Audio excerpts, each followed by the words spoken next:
ਅੱਜ ਸਾਡੇ ਕੋਲ ਜਿਹੜੀ ਕਿਤਾਬ ਹੈ ਜਿਸ ਦੇ ਬਾਰੇ ਅਸੀਂ ਗੱਲਬਾਤ ਕਰਾਂਗੇ ਉਹ ਇੱਕ ਗਜ਼ਲ ਪਰਾਗਾ ਹੈ ਰਾਵੀ। ਇਹ ਗਜ਼ਲ ਪਰਾਗਾ ਚੜ੍ਹਦੇ ਪੰਜਾਬ ਦੇ ਮੰਜੇ ਹੋਏ ਸ਼ਾਇਰ ਗੁਰਬਚਨ ਗਿੱਲ ਹੋਰਾਂ ਦਾ ਗਜ਼ਲ ਪਰਾਗਾ ਹੈ। ਗਜ਼ਲ ਪਰਾਗਾ ਰਾਵੀ ਸਾਂਝ ਪਬਲੀਕੇਸ਼ਨਸ ਲਾਹੌਰ ਵੱਲੋਂ 2020 ਵਿੱਚ ਛਾਪਿਆ ਗਿਆ।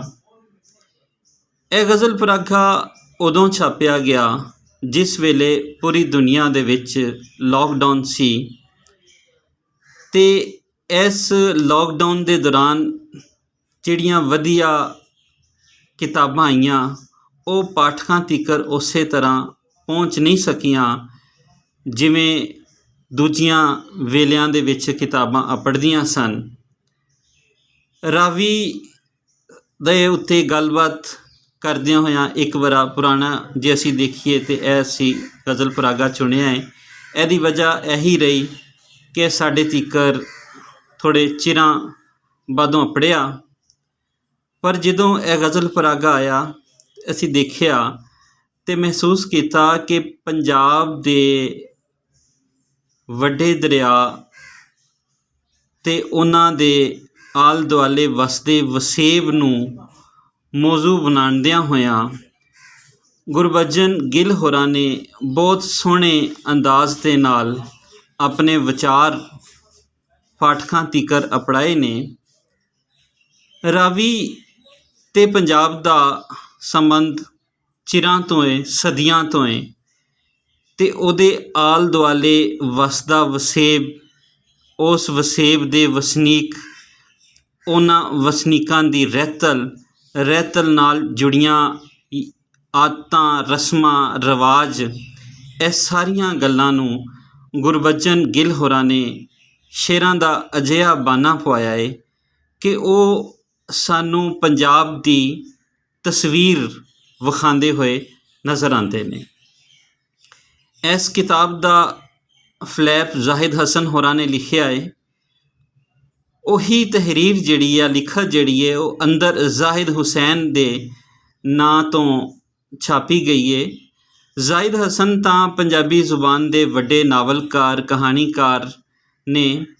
ਉਹਨਾਂ ਨੇ ਪੰਜਾਬੀ ਅਦਬ ਨੂੰ ਵਧੀਆ ਨਾਵਲ ਅਤੇ ਕਹਾਣੀ ਪੜ੍ਹਾ ਕੇ ਦਿੱਤੇ ਨੇ। ਜੇ ਉਹ ਜ਼ਾਹਿਦ ਹਸਨ ਨੇ ਤਾਂ ਉਹਨਾਂ ਦਾ ਗੁਰਬਚਨ ਗਿੱਲ ਹੋਰਾਂ ਨੂੰ ਜਿਹੜਾ ਖਰਾਜੇ ਅਕੀਦਤ ਪੇਸ਼ ਕਰਨ ਦਾ ਅੰਦਾਜ਼ ਹੈ ਉਹ ਅਸੀਂ ਉਹਨਾਂ ਦੇ ਲਫ਼ਜ਼ਾਂ ਤੋਂ ਵੇਖਦੇ ਹਾਂ। ਉਹ ਕੀ ਕਹਿੰਦੇ ਨੇ? ਉਹ ਲਿਖਦੇ ਨੇ ਕਿ ਰਾਵੀ ਸਾਡੇ ਭਾਣੇ ਇੱਕ ਦਰਿਆ ਹੀ ਨਹੀਂ, ਸਾਡਾ ਵਸੇਬ, ਸਾਡਾ ਮੂੰਹ ਮੁਹਾਂਦਰਾ ਏ। ਇਸ ਧਰਤੀ, ਇਸ ਖਿੱਤੇ ਦੀ ਲੁਕਾਈ ਦੀ ਜੂਨ ਬਦਲਦਾ ਰਿਹਾ ਏ, ਨਿਤ ਨਵਾਂ ਕਰਕੇ ਉਸਾਰਦਾ ਰਿਹਾ ਏ। ਇਸ ਸ਼ੇਰੀ ਪਰਾਗੇ ਰਾਵੀ ਵਿੱਚ ਵੀ ਇੱਥੇ ਗੁਰਬਚਨ ਸਿੰਘ ਲਿਖਿਆ। ਗੁਰਬਚਨ ਸਿੰਘ ਹੋਰਾਂ ਦਰਿਆ ਰਾਵੀ ਦੀਆਂ ਸਿਫਤਾਂ ਬਿਆਨ ਕੀਤੀਆਂ ਨੇ। ਜੋ ਦਰਿਆ ਤੋਂ ਵੱਧ ਦਰਿਆ ਵਿੱਚੋਂ ਨਿਕਲਦੇ ਸੋਮਿਆਂ ਆਂਗ ਫੁੱਟਦੀਆਂ ਖਿਲਰਦੀਆਂ ਗਈਆਂ ਨੇ ਅਤੇ ਪੰਜਾਬ ਦੇ ਪੂਰੇ ਵਸੇਬ ਦਾ ਮੁਹਾਂਦਰਾ ਵਟਾ ਗਈਆਂ ਨੇ। ਰਾਵੀ ਕੰਢੇ ਆਬਾਦ ਕਲਚਰ ਦੀਆਂ ਜੜ੍ਹਾਂ, ਉਹਦੀਆਂ ਲੀਹਾਂ ਨੂੰ ਉਹਨਾਂ ਆਪਣੇ ਅੱਖਰ ਵਿੱਚ ਆਬਾਦ ਕਰ ਦਿੱਤਾ ਹੈ। ਇਹ ਇੱਕ ਚੰਗੇ ਸ਼ਾਇਰ ਦੀਆਂ ਜਿਹੜੀਆਂ ਸਿਫਤਾਂ ਇਹਦੇ ਵਿੱਚ ਬਿਆਨ ਕੀਤੀਆਂ ਗਈਆਂ ਨੇ ਗੁਰਬਚਨ ਗਿੱਲ ਹੋਰਾਂ ਦੇ ਇਸ ਸ਼ੇਰੀ ਪਰਾਗੇ ਦੇ ਵਿੱਚ। ਅਸੀਂ ਦੇਖਦੇ ਹਾਂ ਕਿ ਕੁਝ ਸ਼ੇਰ ਸ਼ਬਦ ਸਲਾਮਤ ਰਹਿਣ ਹਮੇਸ਼ਾ, ਜੇ ਸਾਹਾਂ ਵਿੱਚ ਬਰਕਤ ਹੋਵੇ, ਸਾਹਾਂ ਦੀ ਬਰਕਤ ਦੀ ਖਾਤਰ ਹਰਕਤ ਨੂੰ ਵੀ ਨਾਲ ਮਿਲਾਈਏ, ਪਾਕ ਮੁਹੱਬਤ ਖਾਤਰ ਧਰਤੀ ਹਾਲੇ ਤੀਕਰ ਬਹੁਤ ਛਟੇਰੀ, ਆ ਕਿਰਨਾਂ ਦੀ ਪੀਂਘ ਚੜਾਈਏ, ਸੂਰਜ ਓਲੇ ਦੀ ਥਾਂ ਪਾਈਏ। ਇਹ ਗਜ਼ਲ ਪਰਾਗਾ ਜਿਵੇਂ ਕਿ ਪਹਿਲੇ ਦੱਸਿਆ ਗਿਆ ਸਾਂਝ ਪਬਲੀਕੇਸ਼ਨਸ ਲਾਹੌਰ ਵੱਲੋਂ ਛਾਇਆ ਹੋਇਆ ਹੈ। ਇਸ ਦੇ ਕੁੱਲ ਸਫ਼ੇ 214 ਨੇ। ਮੁੱਲ ਜਿਹੜਾ ਹੈ ਉਹ 400 ਰੁਪਇਆ ਰੱਖਿਆ ਗਿਆ ਹੈ। ਇਹ ਜਿਹੜਾ ਇਹਦਾ ਟਾਈਟਲ ਹੈ ਬਹੁਤ ਖੂਬਸੂਰਤ, ਜਿਹੜਾ ਤੁਹਾਨੂੰ ਉਹਦਾ ਦਰਸ਼ਨ ਕਰਵਾਇਆ ਗਿਆ। ਇਹ ਸਈਦ ਇਬਰਾਹੀਮ ਹੋਰਾਂ ਨੇ ਇਸ ਨੂੰ ਬਣਾਇਆ ਹੈ। ਜਿਵੇਂ ਕਿ ਗੱਲ ਹੋਈ ਕਿ ਗੁਰਬਚਨ ਗਿੱਲ ਹੋਰੀ ਪੰਜਾਬ ਵਾਸੀਆਂ ਦੀ ਗੱਲ ਕਰਦੇ ਨੇ ਆਪਣੇ ਸ਼ੇਰਾਂ ਰਾਹੀਂ, ਅਤੇ ਉਹਨਾਂ ਨੇ ਇਸ ਕਿਤਾਬ ਦਾ ਜਿਹੜਾ ਇੰਤਸਾਬ ਵੀ ਉਹ ਪੰਜਾਬ ਵਾਸੀਆਂ ਦੇ ਨਾਂ ਕੀਤਾ ਹੈ, ਤਾਂ ਜੋ ਪੰਜਾਬ ਦੇ ਨਾਲ ਮੁਹੱਬਤ ਜਿਹੜੀ ਹੈ ਉਹ ਨਜ਼ਰ ਆਉਂਦੀ ਰਹੇ। ਮਾਰ ਉਡਾਰੀ ਚੱਲ ਹੁਣ ਚਲੀਏ, ਅੰਬਰ ਤੋਂ ਵੀ ਪਾਰ ਬਾਬਲਾ, ਧਰਤ ਕਲਾਵਾ ਭਰਿਆ ਮੈਂ ਤਾਂ, ਦੋ ਬਾਹਾਂ ਵਿਚਕਾਰ ਬਾਬਲਾ। ਧਰਤੀ ਨਾਲ ਜੁੜੇ ਹੋਏ, ਆਪਣੇ ਦੇਸ਼ ਨਾਲ ਮੁਹੱਬਤ ਕਰਦੇ ਹੋਏ ਇੱਕ ਅਜਿਹੇ ਇਨਸਾਨ ਦੀ ਵਾਰਤਾ ਹੈ ਜੋ ਪੰਜਾਬ ਨੂੰ ਆਪਣੇ ਮਨ ਅੰਦਰੋਂ ਕਦੇ ਵੀ ਵਿਸਾਰ ਨਹੀਂ ਸਕਦਾ। ਉਸ ਨੂੰ ਹਰ ਸ਼ੈ ਵਿੱਚੋਂ ਪੰਜਾਬ ਦੇ ਵਾਸੀਆਂ ਦੀ ਖੁਸ਼ਬੂ ਆਉਂਦੀ ਹੈ, ਅਤੇ ਉਹ ਪੰਜਾਬ ਨੂੰ ਅਜਿਹਾ ਖੂਬਸੂਰਤ ਵੇਖਣਾ ਚਾਹੁੰਦਾ ਹੈ ਜਿਹਦੇ ਨਾਲ ਉਹਦੇ ਅੰਦਰ ਠੰਡਕ ਹੀ ਠੰਡਕ ਜਿਹੜੀ ਹੈ ਹੁੰਦੀ ਰਹੇ। ਉਹਨਾਂ ਦਾ ਇੱਕ ਸ਼ੇਰ ਹੋਰ ਦੇਖਣੇ ਆ। ਆਰ ਸਮੁੰਦਰ ਪਾਰ ਸਮੁੰਦਰ, ਮਨ ਤੋਂ ਮਨ ਵਿਚਕਾਰ ਸਮੁੰਦਰ, ਇਹ ਸ਼ਕਤੀ ਵੀ ਬਣ ਸਕਦਾ ਹੈ ਜਿਹੜਾ ਮਨ 'ਤੇ ਭਾਰ ਸਮੁੰਦਰ। ਤੇਰੇ ਮੇਰੇ ਇੱਕੋ ਦੁਸ਼ਮਣ, ਕਿਉਂ ਫਿਰ ਵੱਖ ਲੜਾਈ ਲੜੀਏ, ਪਹਿਲਾਂ ਆ ਜਾ ਇਕੱਠੇ ਹੋਈਏ, ਰਲ ਕੇ ਕਰੀਏ ਪਾਰ ਸਮੁੰਦਰ। ਮੁਹੱਬਤਾਂ ਦਾ ਸਮੁੰਦਰ, ਨਫ਼ਰਤਾਂ ਦਾ ਸਮੁੰਦਰ, ਅਤੇ ਫਿਰ ਦੁਸ਼ਮਣ ਦੀ ਜਿਹੜੀ ਹੈ ਪਛਾਣ ਉਹ ਵੀ ਕਿਵੇਂ ਕੀਤੀ ਜਾ ਸਕਦੀ ਹੈ। ਗੁਰਬਚਨ ਗਿੱਲ ਹੋਰਾਂ ਨੇ ਬੜੀ ਖੂਬਸੂਰਤੀ ਦੇ ਨਾਲ ਇਹਦੇ ਵਿੱਚ ਬਿਆਨ ਕੀਤਾ ਹੈ। ਵੇਖਣ ਵਾਲੀ ਅੱਖ ਸਲਾਮਤ ਰੱਖਣੀ ਵੀ ਹੈ ਬਹੁਤ ਜ਼ਰੂਰੀ, ਇੱਕ ਅੱਧ ਤੁਪਕਾ ਅਥਰੂ ਹੁੰਦਾ ਐਸੇ ਦਾ ਵਿਸਥਾਰ ਸਮੁੰਦਰ। ਤੁਸੀਂ ਵੇਖਿਆ ਹੋਏਗਾ ਕਿ ਇਹ ਜਿਹੜਾ ਸ਼ਕਤੀ ਅਤੇ ਵਿਸਥਾਰ ਵਰਗੇ ਜਿਹੜੇ ਲਫ਼ਜ਼ ਨੇ ਉਹ ਲਹਿੰਦੇ ਪੰਜਾਬ ਵਾਲਿਆਂ ਵਾਸਤੇ ਓਪਰੇ ਨੇ, ਕਿਉਂਕਿ ਇੱਧਰ ਇਹ ਨਹੀਂ ਵਰਤੇ ਜਾ ਰਹੇ। ਪਰ ਗੁਰਬਚਨ ਗਿੱਲ ਹੋਰਾਂ ਨੇ ਇੰਨੀ ਖੂਬਸੂਰਤੀ ਦੇ ਨਾਲ ਇਹਨਾਂ ਦਾ ਵਰਤਾਰਾ ਕੀਤਾ ਹੈ ਕਿ ਉਹ ਆਸਾਨੀ ਦੇ ਨਾਲ ਸਿਆਕੋ ਸਬਾਕ ਰਾਹੀਂ ਸਾਨੂੰ ਸਮਝ ਆ ਜਾਂਦੇ ਨੇ। ਇਸੇ ਤਰ੍ਹਾਂ ਉਹਨਾਂ ਦੀ ਇੱਕ ਹੋਰ ਗਜ਼ਲ ਦੇ ਕੁਝ ਸ਼ੇਰ ਦੇਖਣੇ ਆ। ਸੁਰਖ ਗੁਲਾਬਾਂ ਦੇ ਬਾਗਾਂ ਵਿੱਚ, ਪੀਲੀ ਰੁੱਤ ਵੀ ਆ ਜਾਂਦੀ ਏ, ਗੁਰਬਤ ਜੇਕੋਂ ਖੜੇ ਖਲੋਤੇ, ਸਾਬਤ ਬੰਦੇ ਖਾ ਜਾਂਦੀ ਏ। ਗੁਰਬਤ ਦਾ ਰੋਣਾ, ਤੀਜੀ ਦੁਨੀਆ ਦੇ ਵਾਸੀਆਂ ਦੀ ਗੱਲ ਗੁਰਬਚਨ ਗਿੱਲ ਹੋਰਾਂ ਨੇ ਬਹੁਤ ਖੂਬਸੂਰਤੀ ਦੇ ਨਾਲ ਇਹਦੇ ਵਿੱਚ ਬਿਆਨ ਕੀਤੀ ਹੈ। ਇਹ ਗਜ਼ਲ ਦਾ ਮਤਲਬ ਜਿਹੜਾ ਹੈ ਉਹ ਜਿੱਥੇ ਪਹਿਲੇ ਸ਼ੇਰ ਦੇ ਵਿੱਚ, ਪਹਿਲੇ ਮਿਸਰੇ ਦੇ ਵਿੱਚ ਸੁਰਖ ਗੁਲਾਬਾਂ ਦੇ ਬਾਗਾਂ ਵਿੱਚ ਇੱਕ ਰੋਮਾਨੀਅਤ ਦਾ ਅਤੇ ਇੱਕ ਬਹੁਤ ਹੀ ਆਈਡੀਅਲ ਐਟਮੋਸਫੇਅਰ ਦੀ ਗੱਲ ਹੁੰਦੀ ਹੈ, ਪਰ ਨਾਲ ਹੀ ਉਹ ਅਗਲੇ ਪਲ ਪੀਲੀ ਰੁੱਤ ਵੀ ਆ ਜਾਂਦੀ ਹੈ ਕਿ ਜਦੋਂ ਪੀਲੀ ਰੁੱਤ ਦੀ ਖਿਜ਼ਾਨ ਦੀ, ਉਜਾੜ ਦੀ, ਬਿਆਬਾਨੀ ਦੀ, ਵੀਰਾਨੀ ਦੀ ਜਦੋਂ ਗੱਲ ਕਰਦੇ ਨੇ, ਔਖੇ ਹਾਲਾਤ ਦੀ ਗੱਲ ਕਰਦੇ ਨੇ, ਬੁਰੇ ਹਾਲਾਤ ਦੀ ਗੱਲ ਕਰਦੇ ਨੇ। ਗੁਰਬਤ ਜੇਕੋਂ ਖੜੇ ਖਲੋਤੇ, ਸਾਬਤ ਬੰਦੇ ਖਾ ਜਾਂਦੀ ਏ, ਤਨ ਦੀ ਮਿੱਟੀ ਪਾਲਣ ਖਾਤਰ, ਮਨ ਦੇ ਮੌਸਮ ਗਿਰਵੀ ਕਰਨੇ।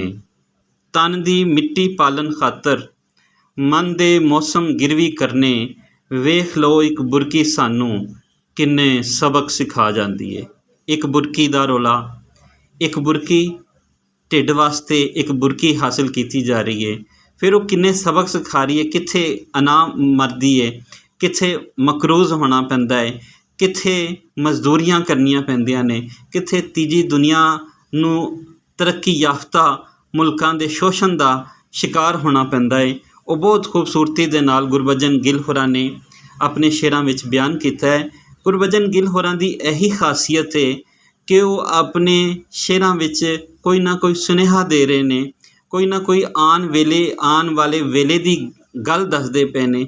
ਉਹਨਾਂ 'ਚ ਸ਼ੇਰਾਂ 'ਚ ਅਜਿਹੀਆਂ ਸੈਨਤਾਂ ਨੇ ਜਿਹੜੀਆਂ ਸੋਚਣ ਵੱਲ ਪ੍ਰੇਰਦੀਆਂ ਨੇ, ਅਤੇ ਅਜਿਹਾ ਅਦਬ ਜਿਹੜਾ ਇਨਸਾਨ ਨੂੰ ਸੋਚਣ ਵੱਲ ਪ੍ਰੇਰੇ ਉਹੀ ਅਜਿਹਾ ਅਦਬ ਹੈ। ਉਹਦੇ ਵਿੱਚ ਇਨਸਾਨ ਦੇ ਹਕੀਕਤ ਦੇ ਅਸਲ ਰੂਪ ਨੂੰ ਵਿਖਾਇਆ ਜਾਂਦਾ ਹੈ। ਉਹ ਗੱਲਾਂ ਨਹੀਂ ਦੱਸੀਆਂ ਜਾਂਦੀਆਂ ਜਿਹੜੀਆਂ ਹਕੀਕਤ ਤੋਂ ਲੱਖਾਂ ਮੀਲ ਦੂਰ ਨੇ। ਇਸ ਲਈ ਅਸੀਂ ਕਹਿ ਸਕਦੇ ਹਾਂ ਗੁਰਬਚਨ ਗਿੱਲ ਹੋਰਾਂ ਨੇ ਜਿਹੜਾ ਸ਼ੇਰੀ ਪਰਾਗਾ ਦਿੱਤਾ ਹੈ ਉਹ ਪੰਜਾਬੀ ਜ਼ੁਬਾਨ ਨੂੰ ਅਦਬ ਨੂੰ ਅਜਿਹਾ ਸ਼ੇਰੀ ਪਰਾਗਾ ਦਿੱਤਾ ਹੈ ਜਿਹਦੇ ਨਾਲ ਖੂਬਸੂਰਤੀ ਦੇ ਨਾਲ ਉਹ ਕੁੜੱਤਣਾ ਵੀ ਨੇ, ਉਹ ਸਾਡਾ ਵਸੇਬ ਦਾ ਉਹ ਝਲਕ ਵੀ ਹੈ ਜਿਹਨੂੰ ਅਸੀਂ ਵਸਾਰ ਗਏ ਹਾਂ। ਅਤੇ ਫਿਰ ਤੀਜੀ ਦੁਨੀਆ ਦੇ ਮਸਲੇ ਵੀ ਨੇ।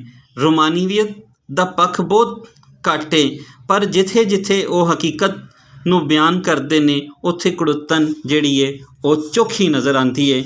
ਇਸ ਸ਼ੇਰੀ ਪਰਾਗੇ ਨੂੰ ਜਿਹਨੇ ਲਿਪੀ-ਅੰਤਰ ਕੀਤਾ ਉਹਦਾ ਇੱਥੇ ਕਿਧਰੇ ਨਾਂ ਨਹੀਂ ਲਿਖਿਆ ਹੋਇਆ।